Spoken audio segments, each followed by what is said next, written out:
toss the ball. All right, Kyle, how was practice? It was good. This is our last double day. Friday will be more of a walkthrough in the afternoon. You could actually have one more opportunity for it, but Friday will be 6 days out from the game. So we'll get the last double day in today. It was good practice this morning, good tempo, getting a lot of good looks from the scout teams. Applaud the scout teams, the guys that are giving us the Idaho State, simulating the Idaho State offense and defense. Those guys are working hard, and we couldn't do without them. So a shout out to the scout teams for us, which a lot of those guys are walk-ons, and we appreciate their efforts. Were they the standouts today? Or Standouts of the scout teams. Standouts of the scout teams. Are you having a scrimmage tomorrow? Or? No, that was. We've got all the live work we're going to get with the ones. We may have a little bit of live work with the twos in the morning, but the ones have had all the live work that they're going to get before the game. And so the short answer is no scrimmage tomorrow. Can we talk a little bit about Jackson's situation? Have you guys made a determination on whether or not he'll... Jackson Barton? Yeah. He's working hard. He's doing a great job. He's learning. He's progressing. We won't make any decisions on red shirts maybe definitively till the fourth week of the season. We have up until, I think it's the fourth game, to make those decisions for certain. And so right now, nobody on the team is redshirting. And, as the weeks go by, we'll probably end up redshirting maybe a dozen guys, but that's to be determined. Will you talk about that battle at right tackle? It seemed like, did something change with Jackson, and because he was competing for that job and then he was not? Did something change? No, he wasn't competing for the job. He was getting reps with the twos partially, but Dielman it's really Sam Tevy is the guy that's competing for that job now. We think Jackson played left tackle in high school, all his high school years.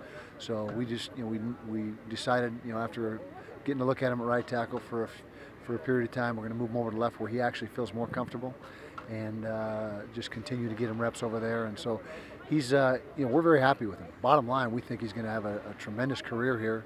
It's just we want to make sure his level of readiness is there before we get him going with the ones. With about a week to go before your first game, what are you looking for in these practices right now? To continue to clean up the execution, continue to eliminate mistakes, mental mistakes in particular. Those should start to dwindle down to virtually none. By early next week. We got to continue to work on our level of fitness. With the high tempo offense that we run and the high tempo offenses that we have to defend every week, we got to make sure that we keep our cardiovascular level where it needs to be. We saw the kicking team come out and kick it pretty quickly. Are you trying to go fast with that as well?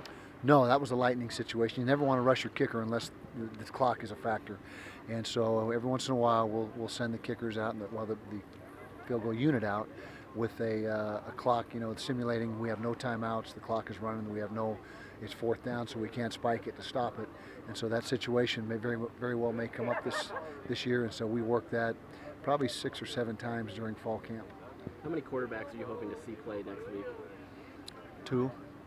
Yeah, Travis is the starter, and like we said before, Kendall has earned the right to play, and that'll probably be the end of it for next week. We'll see though. Situations will dictate. If situations dictate differently, then we'll react. What are your biggest areas of need or concern as you come down this week, do you think? As a team, or as a team or individual units, or well, continuing to get the offensive line, those 5 starters that were named a few days ago, working together and feeling comfortable with each other. Secondary, we've had Blecken for most of the practices. We've had to sit him out for a few of them, but making sure the secondary is on the same page and has the opportunity to continue to work together. Coaches, we're winding fall camp down and beginning game prep. How do you feel like fall camp has gone for you? You're satisfied with the work you guys have gotten done? Very good, yeah. It hasn't been as physical, and when I say that, not as many live reps. It's been physical, but there hasn't been as much live work as in years past. And consequently, I think we came out healthier. It's give and take, though. The tackling. In order to become good tacklers, you got to tackle to the ground, and we haven't done as much of that. We're working hard in the individual period against the scouts to try to make up some of that ground, just with our tackling drills within the individual periods. But overall, I give camp a solid A, and like I said, we came out very healthy and pleased with that aspect. We just really lost Reggie Porter, which was unfortunate, but it was pretty good for the most part. Do you feel like having Eric Rowe at corner has done enough for that position, or are you hoping to see more out of him? Oh, he's done a nice job. You know, he's been guarding Drez most of camp, and that's tough duty, and so he's got a big challenge every single day. But we think he's in the right spot. Now, if we have a problem at safety, you know, that's the first guy we go to answer get the problem solved is Eric if we need to do that. But if everything goes as planned at safety, Eric's playing corner is more dependent on how the safety position goes than anything else. And so if we hold the fort down there and do the job we think we're going to do, Eric will stay a full-time corner. If things have problems in the safety position due to injury or whatever, like I said, he's the guy with experience back there that could go back there in a heartbeat and play free safety for us. So you would go to Eric before you go to BA? Right now, yes. BA's not quite ready. BA's not quite ready.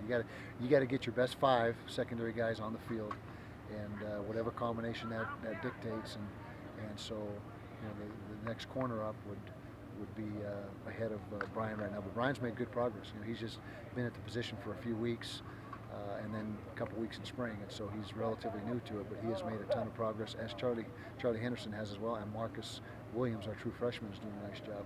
Really hurt us to lose Andre Godfrey. You know, he was a guy that was really starting to show up, and now he's out. But hopefully we get him back soon. So who would you go next guy up at corner? Well, we got JT Thomas, who's our starting nickel. Wyke Freeman is the first guy up inside. We kind of separate inside and outside, and Wyke Freeman would be the first guy up inside. And if we had a problem outside, we'd probably bump JT outside and plug Wyke in inside. So it's kind of again best 5, a way to get the best 5 on the field. Are you feeling comfortable with the health of Blecken and Carter at safety position? So far, you know, we've had to treat Brian a little differently during fall camp. His situation doesn't allow him to go the full 2-a-days regimen, and so we've modified what he's done. We had to modify Tevin early, but since that first what was it, practice 5 or 6, he was not able to go. Since that period of time, he's been able to hit every practice and continue to get better. And so yeah, we hope they're both healthy on Thursday, a week from tomorrow, and away we go. You talk a lot about pace during fall camp. Mm-hmm. From day 1 to today, how much progress have you guys made on playing at pace? Oh, it's markedly better. As far as the tempo of the offense, it's where it needs to be. You know, now it's just a matter of execution. And as I've said 100 times, execution always trumps pace. And if the pace gets too frantic, the execution suffers. Then you're defeating the purpose. And do you feel like you guys at that pace are mentally executing better? I think so. Yeah, I think without a doubt. And particularly if you compare it to spring. Now, towards the end of spring, we started getting close to where we need to be, but our tempo is a whole different animal right now than it was in spring football.